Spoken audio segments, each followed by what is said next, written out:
Okay, tomorrow, a local toy company will face the White House and the Supreme Court. It is fighting President Trump's tariffs because of the additional costs that they bring to the business. Learning Resources is a small, family-owned, 100-year-old toy company in Vernon Hills. The vice president of marketing and product development of Learning Resources brands already in Washington preparing for court. Alana Ruffman joining us now to talk more about the case, and our political analyst, Paul Lisnick, my colleague, joining us for this interview as well. Thank you so much for your time. Thank you for having me. Excited to be here. Very important stuff. Let's start with this. Obviously, you guys have been around a while. You're doing something right. Tell us about your company. What do you produce? What do you make? We make educational toys and educational materials, which are used in schools and and homes in over 100 countries. So why, in your words, are the Trump's tariffs a bad thing for your company and the customers that you serve? Sure. So the tariffs have raised our tax bill tremendously. So our Constitution gives taxation to Congress. And the reason for that is because Congress is the branch of government which is closest to the U.S. people. What's happening right now is there's one individual who's raising taxes, lowering taxes, changing taxes on no notice. And what that does for us as a business is that creates a lot of uncertainty. So not only has our tax bill increased from $2 million last year to north of 14 million this year. But on top of that, we have just no ability to do long-term planning.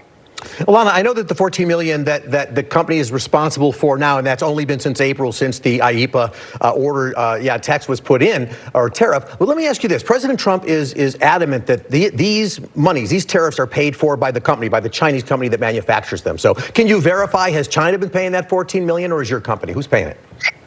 Well, I can tell you there's certainly money coming out of our bank accounts paying for these tariffs. No, we pay it. So a tariff is paid when a product arrives on U.S. soil, and we take possession of our products overseas. So any of our products which are manufactured overseas, we own them before they come on U.S. soil. So we are responsible for paying the tariffs. It is us who's paying the money, not a foreign country. Now, the president's been doing this based on his emergency powers. As I mentioned, it's called IEEPA. But the standard for that has to be what they'll argue in the court tomorrow, an unusual and extraordinary threat. I know you're on the other side of this, but if the president says this is an unusual and extraordinary threat to American business, what's the answer to that?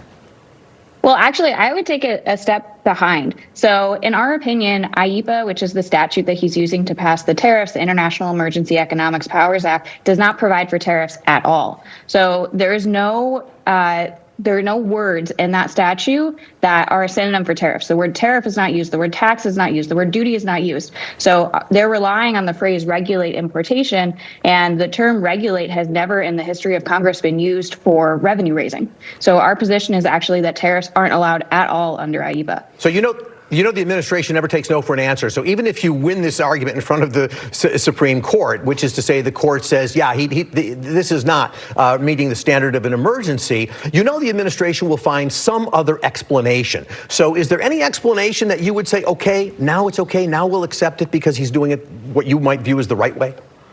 Well, look, there are a lot of options that the government has for how to pass tariffs, and we're certainly not taking a position that we're against tariffs. Our position is that within IEEPA, tariffs are not legal. So there's nothing within IEEPA that allows for tariffs. They can pass tariff laws by going through Congress, so they can vote on it with the House and the Senate. There are also other statutes that are available to the president, some of which he's been using even in this term, like Section 232, Section 301, Section 122, et cetera, that he can use to pass tariffs. So there are lots of avenues available to them through which they can pass tariffs.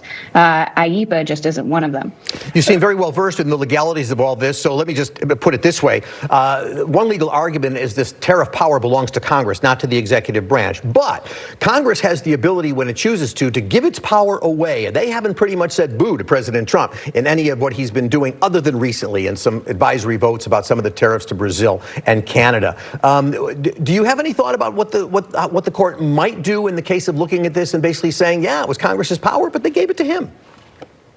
Well, that's a great question. And so what the court system says is that when Congress delegates its power to another branch of government, whether that's the executive branch or an agency, they have to do so in language that isn't vague, particularly in circumstances that have vast and significant economic and political economic significance. So in this case, they're relying on the phrase regulate importation. That's the phrase that the issue with that phrase is that it can be interpreted in a lot of different ways.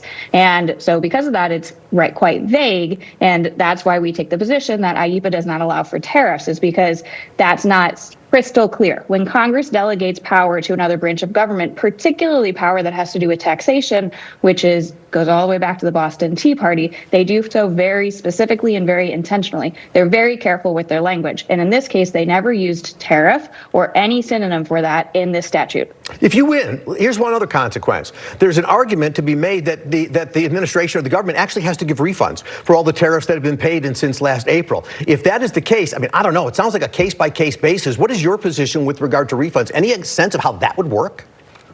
Yeah, so our expectation is that the Supreme Court will likely kick this down to a lower court. It could be the Court of International Trade to figure out remedies.